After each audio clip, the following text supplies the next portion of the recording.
Dubai जो अपने आपको बोलते हैं कि सेक्युलर है, सब आज़ाद है, कहाँ आज़ादी, कहाँ गई आज़ादी? मैंने क्या गलती की है? मैंने किसको मारा था? सिर्फ मेरे नाम अली होने से, मेरे तशरीह होने से। हमने कभी ये चीज़ सोचा ही नहीं था, ये चीज़ हमारे साथ होगा। दुबई में पूरा कपड़े उतार दिए गए हमको, हमारा खून कितना खुला होगा, अंदर जाकर पूरा इज्जत नीलाम कर दिया, पूरे कपड़े उतार के हमारा।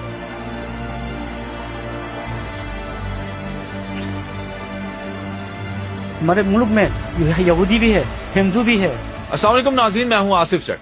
अगर अली की चाहत जुर्म है तो ऐ ज़मीं वालों, मैं अपने सर अली की चाहत का इल्जाम लेता हूं। दुबई में पाकिस्तानियों के साथ क्या सलूक हो रहा है ये हम सोशल मीडिया पर ही देख रहे थे, लेकिन आज मेरे पास करदू से तशरीफ लाए हैं मेरे एक दोस्त जो 5 साल से दुबई में थे और ये एक ड्राइविंग इंस्ट्रक्टर की जॉब कर रहे थे दुबई के अंदर। इनके पास बाकायदा ड्राइविंग इंस्ट्रक्टर का लाइसेंस था। फिर एक दिन इन्हें कॉल आती है और उस कॉल के बाद इन्हें पकड़ के जेल में डाल दिया जाता है और 10-12 दिन जेल में रखने के बाद सीधा पाकिस्तान। और ये पूछते रहे कि आखिर मेरा कसूर क्या है, मैंने किया क्या है। ना ये सोशल मीडिया इस्तेमाल करते हैं, ना इनकी कोई और एक्टिविटीज है। इन्होंने कहा आखिर मैंने किया क्या है जो आप लोगों ने मुझे उठाकर वापस भेज दिया। तो फिर इनके सर पे थप्पड़ लगाया गया, चुप कराया गया और इन्हें पाकिस्तान भेज दिया गया। जब ये पाकिस्तान पहुंचे हैं तो मैंने इन्हें बताया कि आपका कसूर ये है जो अब मैं आपको दिखाने वाला हूं। और इनका कसूर है ये नाजरीन, इनका पासपोर्ट और इनका नाम, जो कि इनका नाम है शकूर अली। ये जो अली का नाम है, जो अली का नारा है, यही वो वजह बनी कि हर वो शख्स जिसको वहां पे ये समझा जाता है कि वो फिका जाफरिया से ताल्लुक रखता है या शिया फिरका से ताल्लुक रखता है, उसको उठा के बाहर फेंके, और तो कोई वजह बनती नहीं है। तो ये भी फिका जाफरिया से ताल्लुक रखते हैं। इनका नाम है शकूर अली और इन सिर्फ यही वजह बनी इनको उठा के भेज दिया गया। एक और बहुत ही इंटरेस्टिंग चीज मैं आपको दिखाना चाहता हूं। जब ये अरेस्ट किया गया इनको तो उस वक्त 8026 सीरियल चल रहा था, यानी 8026वें आदमी ये थे जो पकड़े गए। और ये बता रहे हैं कि जब ये जेल से निकले तो उस वक्त 1,40,000 से उगाऊ था। 1,40,000 से ऊपर जो है वो नंबर हो चुका था। और उसमें से पाकिस्तानी कितने परसेंट है? पाकिस्तानी 80 से 90% पाकिस्तानी है और बीच में 10% अफगानी और ईरानी है। 80 से 90% पाकिस्तानी लोग। अब आपने अगर निकालना है अपने मुल्क से, आप सीधा वार्न करें, लिखें, मिनिस्ट्री को बताएं कि अपने बंदों को वापस बुला लें, हम इज्जत से बुलाएं। पकड़ा, मारा, कपड़े उतारे, तजलील की, बरना करके वीडियो बनाई और उसके बाद इनको पाकिस्तान भेज दिया गया। अब ये सारी चीजें मेरे मोहतरम बर्दाश्त के काबिल नहीं है। इनके सारे कपड़े, इनकी बिलोंगिंग्स, इनके जो तालीमी डिग्रीज थी इनके पास, वो सब कीमती सामान, वो सब का सब उधर ही पड़ा हुआ है। इनके पैसे किसी दोस्त के पास थे, कुछ था, सिर्फ एक पासपोर्ट और ये लेटर, जिसे मैं लव लेटर ही कहूंगा, जो सारी जिंदगी ये सीने से लगाकर रखेंगे, वो इनके पास है और इन्हें पाकिस्तान भेज दिया गया। अब ये वीडियो बनाने का मकसद ये है कि क्या हमारी हुकूमत की कोई पॉलिसी है, क्या हमारे लोगों के साथ इस तरह से इनजस्टिस हो तो उसके ऊपर क्या हमारी हुकूमत उन्हें पूछ सकती है? नहीं। जरा तफसील सुनिएगा कि आपको एक फोन आया और उसके बाद क्या हुआ, जरा आप सुने तफसील। मेरा ड्यूटी मोस्टली होता है, नाइट शिफ्ट होता था, तो मैं नाइट शिफ्ट ड्यूटी खत्म करके मैं आकर रूम में सो रहा था। तो अराउंड 12 बजे मेरे को एक कॉल आया स्कूल की तरफ से। तो मैं सोया तो मैंने देखा नहीं कॉल। तो स्कूल की तरफ से एक बंदा आया, बंदा आके मेरे को उठाया और बोला मेरे को कि आपके वीज़ा का कोई इशू है तो आपको ऑफिस में आना पड़ेगा। मैंने उसको बोला ठीक है, आप 2 मिनट 20 मिनट वेट करें, मैं आता हूँ कपड़े चेंज करके। मैं कपड़े चेंज करके स्कूल पहुंचा तो हमारा मैनेजर साहब है, उसने मेरे को बोला आपको CID बुला रहे, पुलिस बुला रहे, तो आपने कोई क्राइम किया है, कुछ है? मैंने बोला सर ऐसा कुछ भी नहीं है, मैंने कभी किसी सोशल मीडिया पे कुछ भी, मैंने कहीं किसी चीज़ में वो इन्वॉल्व नहीं हुआ है। उसने बोला मुश्किल नहीं, आप जाओ पुलिस स्टेशन, जाओ जाके देखो। तो मैं जैसे पुलिस स्टेशन में गया तो हमारा PRO उधर बैठा हुआ था, उसने मेरे को लेके गया पुलिस CID के पास। जाते ही उसने मेरे से कुछ पूछा और मेरे पासपोर्ट और मोबाइल ले लिया और मेरे को अंदर लेके गया। तो मैंने उससे पूछा भाई मैंने क्या कसूर है, मैंने क्या किया, क्यों मेरे को पकड़ा है? तो मेरे को पीछे से एक मारा, बोल के शट अप बोल के मेरे को हवालात में डाल दिया। तो उधर पहले ही 3-4 बंदे पाकिस्तानी उधर बैठे हुए थे, तो उनके साथ हम उधर बैठे रहे। मैं तो बहुत परेशान था, मेरे सारे चीज़ें उधर बिखरे पड़े हुए, मेरे सामान उधर पड़े हुए, मेरे काफ़ी लोगों के पास 2-3 बंदों के पास पैसे पड़े हुए, कम से कम पाकिस्तान का 30-40 तक वो पैसे बनते हैं वो। मैं बहुत परेशान था।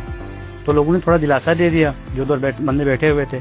इतने में एक इंडियन आया उधर, तो वो भी हमारे साथ बैठा रहा, 5-10 मिनट उधर बैठा रहा, फिर उसको वापस बुला लिया और हमको उधर रखा तकरीबन 3-4 घंटे उधर। उसके बाद एक छोटी सी गाड़ी में हम 5 बंदे को पीछे डिग्गी में एक दूसरे के ऊपर चढ़ा के हमको पीछे बिठाया गया और उधर एक साइड पे लेके जाया गया।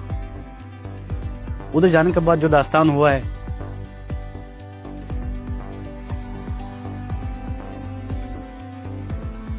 हमने कभी ये चीज सोचा ही नहीं था, ये चीज हमारे साथ होगा दुबई में, तस्वुर भी नहीं किया था।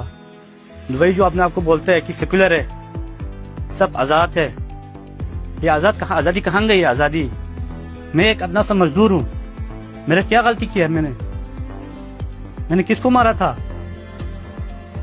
अगर मैंने कुछ जुर्म किया हो तो मेरे से पूछा जाना चाहिए था। सिर्फ मेरा नाम अली होने से, मेरे तशही होने से हमारे मुल्क में यहूदी भी है, हिंदू भी है, ईसाई भी है, क्रिश्चियन भी है। क्या किया आपके साथ हमने वहां कमरे में ले जाकर? हमारे साथ उधर लेके जाया गया और हमको लाइन में खड़ा किया गया। हमारा पासपोर्ट, हमारा मोबाइल हमारे सामने रखा, ये तुम्हारा सामान है। हमारे पास था ही क्या, यही 2 मोबाइल और मेरा पासपोर्ट था जो मैं साथ लेके गए थे। पीछे रखा, मेरे पास एक छोटा सा बैग था। जाते ही उन्होंने सोचा उसके अंदर कोई बम होगा, पता नहीं क्या होगा। बैग को चीर फाड़ के उसमें फेंक दिया बैग, और हमारे सर से नीचे पांव तक तलाशी लेना स्टार्ट किया। और जो हमारे शूज थे, उस लेसिस थे सारे, जो निकल सकता था वो निकाला, जो निकल सकता उसको प्लास से उन्होंने काट के फेंक दिया। और जो बंदे नाड़े, हम जो शलवार कमीज जो यूज करते हैं, जो नाड़े यूज करता है, नाड़े निकाल के फेंक दिया गया। और हम शलवार पता नहीं उस वक्त हम किस कैफियत में, हम पता नहीं पकड़ के ले रखा उधर, अपने इज्जत बचा कर रखा। फिर हमको बचा के किधर रखा, अंदर जाके पूरा इज्जत नीलाम कर दिया। क्या किया? उधर कैमरे, 2-3 कैमरे लगे हुए, कैमरों के सामने वो इंडियन हमारे सामने बैठ के वो हमको बोल रहे हैं पाकिस्तानी शट अप। हमारा खून कितना खोला होगा। पूरा कपड़े उतार दिए गए हमको। उसमें 40-40, 45-45 साल के बंदे हैं, उनके साथ भी पूरे कपड़े उतार के हमारा।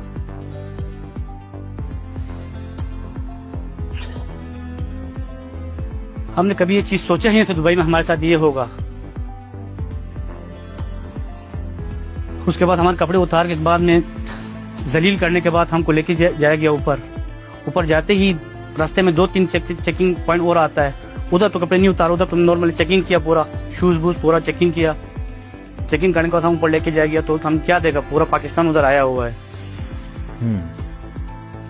पूरा पाकिस्तानी ही उधर घूम रहा है पूरा। आप एक बात गौर करें कि एक तो पाकिस्तानियों की पकड़ दकड़ और फिर पाकिस्तानियों की तजलील इंडियन लोगों से करवाई जा रही है जेल के अंदर, क्योंकि वो थर्ड पार्टी होते हैं। बिल्कुल सर, हायर किए होते हैं, तो वो इंडियन लोगों को हायर किया हुआ है उसकी सिक्योरिटी और तफ्तीश और इस तरह के मामला के लिए, जो पाकिस्तानियों को ये कह के गालियां दे रहे हैं कि पाकिस्तानी।